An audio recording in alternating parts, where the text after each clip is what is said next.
Imagine this. You're at your own family's Christmas dinner, trying to protect a little girl from burning herself on a hot stove, only for your sister to accuse you of attacking her child and threatening to call the cops. That's the nightmare I found myself in, and it all started because I dared to set a simple boundary. Buckle up, because this family drama is about to unfold in ways you won't see coming. I'm 28, female, and my older sister, let's call her Kara, is 32. She's got 3 little ones, her son, 11, daughter, 9, and youngest girl, 6. Picture-perfect names that scream trendy, but trust me, they hint at the chaos ahead. Kara and her hubby have been together forever, both pulling in solid incomes, no money woes here. But oh boy, the real trouble brews in how they parent. It all kicked off years ago when Kara ditched old-school rules for what she calls empowering her kids to be free spirits. Translation: these children have never faced a firm no in their lives. Instead, it's all about validating feelings without any real limits. I first clocked how wild it was getting at her son's birthday bash at a pizza arcade. He spots another kid on his favorite game and shoves him right off. No hesitation. The poor boy bursts into tears, parents rush over, and Kara's fix. She coos about understanding his excitement and suggests sharing, but zero sorries or timeouts. The other family just glared, and I felt the embarrassment burn. Fast forward to holidays at mom and dad's, and it's like unleashing tiny hurricanes. Take last spring's gathering. The middle kid hates the main dish, so she hurls her whole plate across the room, demanding fast food instead. Kara doesn't scold or clean. She actually quizzes mom on backups and dispatches her husband to grab nuggets. I watched my elderly mom scrub the floor on all fours while the girl grinned like she'd won. Heartbreaking, right? And the youngest. Her go-to is blood-curdling screams whenever life doesn't bend to her will, enough to shatter glass. Things hit fever pitch at a relative's wedding. Mid-vows, the little one demands the bride's flowers and wails until Kara interrupts the ceremony, begging for a quick handoff. The stunned bride agrees, and suddenly this toddler's swinging an expensive arrangement like a trophy. But when it got personal for me, I'm the aunt who adores spoiling nieces and nephews, even though kids aren't in my future. Yet with these 3, every outing drains my soul. A couple years back, I splurged on a zoo trip for them, hundreds on entry, snacks, trinkets. The youngest fixates on a pricey plush toy after I'd already gifted each one. I hold firm, explaining limits, and she melts down on the shop floor, screeching like the end times. Big brother jumps in about fairness, sister sobs from the noise. To end the torment, I cave, shelling out extra. But then demands snowball, one wants a gadget, another a matching toy. I left broke and furious, feeling played by pint-sized manipulators. That gnawed at me, but I pushed on, until my own birthday bash. We hit a upscale spot, and Kara insists on toting the crew. Chaos erupts instantly. Youngest climbing chairs to swipe from neighbors, son whining for kid menu staples, middle one catapulting condiments like missiles. Patrons stare, I plead for control, but Kara snaps that I'm stifling their spirits. Then, disaster. The little one topples her drink, soaking my outfit and bag in sticky mess. Kara chuckles, blaming my fashion choice around lively kids. I fled my celebration humiliated, tipping hugely to apologize for the circus. That shattered me. I vowed no more. So when Kara pinged about holiday surprises for her angels, I drew the line, no gifts this year. She rang in shock, and I poured out how their antics wrecked events and hurt me deeply. But she flipped it. I'm clueless without offspring, over-demanding of innocence. She called me spiteful for punishing them, yet I've hung with other family tots who manage manners and gratitude without issue. Kara's brood. They steamroll everyone, learning zero empathy. I respect her choices, but why bankroll misery? Parents urged maturity on my part, but after years of biting my tongue, isn't it time someone showed real-world ripples? Reddit, AITA for skipping presents on kids who trash gatherings and show no thanks? Update 1. Oh man, the fallout hit like a storm. Kara blew up my phone mid-afternoon, screeching so loud I recoiled. Turns out her pals spotted this on here. Names changed, but details screamed familiarity. She forwarded the link with a "Is this you?" Kara devoured the post, and every scathing comment then unleashed fury. She ranted about me shaming her motherhood online, exposing sacred family secrets to judging strangers. I countered that anonymity protected us, and I sought honest input. But she raged on, claiming I twisted truths to villainize her darlings, and that she'd never suspected my deep-seated resentment.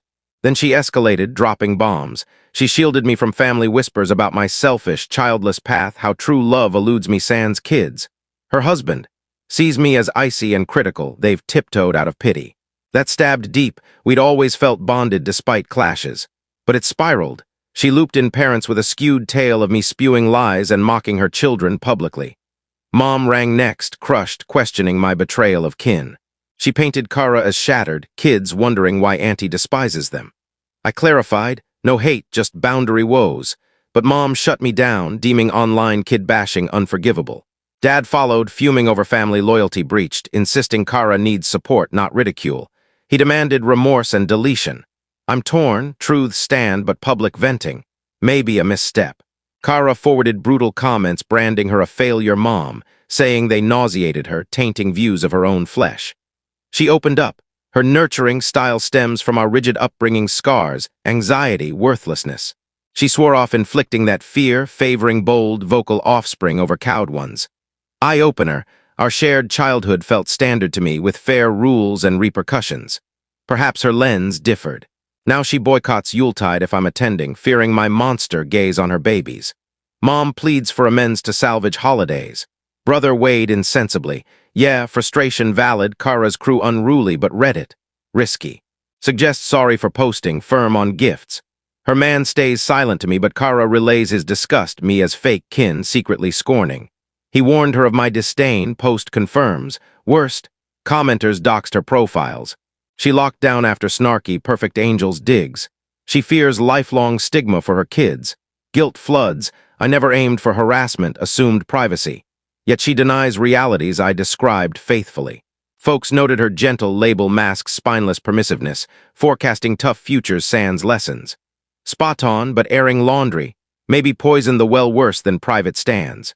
Direct chats always flop. She defends, dismisses my kidless insight, I yield for harmony. Sought neutral eyes, but now chaos reigns.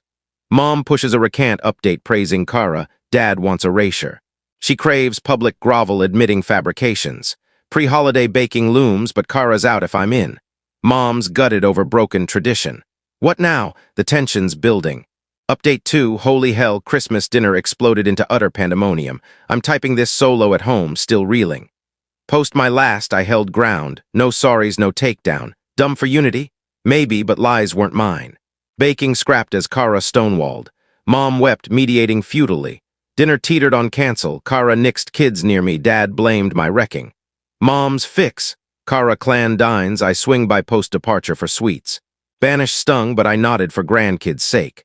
Kara pivoted last second, deeming even my late arrival toxic, dreading my judgmental shadow. Mom's new plea, quick Christmas morn drop-in, then bolt. Instinct screamed stay put, binge shows. But holidays tug heartstrings, I craved connection. Arrived afternoon to thick air. Kara shunned my greeting in kitchen, hubby barely nodded amid living room play. Mom overcompensated with bubbly chatter on my life. Dad polite but frosty. Kids, youngest embraced warmly, twisting my guilt. Others aloof, likely coached. I offered wine for folks, cocoa treats as olive branch, no gifts. Little one thrilled, begging instant hot chocolate. Mom obliged, warming milk. Bouncing with glee, she pawed at the pan despite warnings. Kara, ignoring me, skipped intervening. Then the heart-stopping moment, she lunges for the handle. I snag her arm gently, averting burn. She stumbles, scared, cries. I comfort, checking her, but Kara erupts, yanking her away, howling I'd endangered her baby. I explain prevention, but she accuses assault, venting rage on a child. Hubby confronts, bellowing ejection. Dad de-escalates vainly, Kara's unhinged, police threats flying. Little one quiets, puzzled, sister weeps from uproar. I defend unheard. Kara packs, fleeing with parting venom. I'm family poison, post-exposing my kid hate, now physical threats too. Hubby ultimatum to parents, us or her, no exposing offspring to my bitterness. Post-exit, Dad unleashes. I shattered bonds, grandkids his joy, potentially lost over my loose lips. Mom sobs, begging normalcy via apology. I reiterate innocence in post and incident. Dad snaps. If blind to harm, maybe exclusion fits. I bilayed solo holiday feasting on delivery, questioning how safeguarding twisted to exile. Replaying, I know, soft intervention, no harm, normal kin, gratitude. But Kara's bias cast me monster. Protective? Sure, but leaping to violence wreaks irreparable rift. Brother checked in mourn via mom's recap. Overreaction clear, but families splintered, fix elusive. Mom fears grandkid blackout, dad mulls me free fests. Bitter irony, letting burn, blame for inaction, no-win trap. Where from here, the breaking point approaches. Update 3. That's it, I'm utterly finished with this endless nightmare, and I finally unleashed every pent-up truth. After the holiday mess, I wallowed in self-doubt, pondering if I truly poisoned everything. Almost caved to apologies for repair. Then cousin reached out. She'd seen the wedding fiasco firsthand, heard Yule horrors, offered ear. Dropped a rage-inducer, Kyra's spinning to kin that I assaulted the tot, mulling legal blocks as I'm unhinged around young ones. Restraining order, for burn prevention, most dismissed knowing the chaos, but Kyra's martyr act thrives. Fury propelled me to her place midweek, solo time confirmed. Door opens, she slams, foot blocks, demanding talk. Police bluff, fine, I'd spill to them her lies too. Inside, she clutches phone like a shield. Absurd, but I plunged in, exhausted from villain role over decency expectations. Fed up with her deflecting kid critiques to motherhood assaults done tiptoeing. She trots, no kids, no clue. I squash, parenthood irrelevant to spotting boundary voids. Then raw her nurturing facade, slothful indulgence dressed up. Terror of kid upset craft, self-centered tyrants. Contrast, other tots polite, helpful, grateful, hers rampage unchecked. She weeps, defending best efforts, fleeing our harsh youth's echoes, fear, inadequacy, I counter. Rules aren't torment, courtesy, accountability builds strength. Hit hard, real world won't pamper, teachers jail pushes, bosses ignore whims, screams alienate all. True love, equipped for society, not servitude bubble. She pivots. I despise youth, envy her bliss. Laughable, I retort, if bliss, why gatherings dread fests? Hubby drained, parents fortify homes, relatives dodge invites post-destructions. That silenced her. Queries if kin truly whisper. Yes, I confirm. Questions from other kids, skipped events after wrecks. What do I seek? Not cruelty, parenthood, firm no's, apologies, follow-throughs. Cease excuses, recognize courtesy calls aren't attacks. I adore them but won't fake chaos as cute for peace. Parting, regret posting, sting, betrayal, vibe. But content. Unapologetic truth, stranger eyes might spark unseen realities. She mulls, hints therapy with hubby. Change, uncertain but catharsis freed me.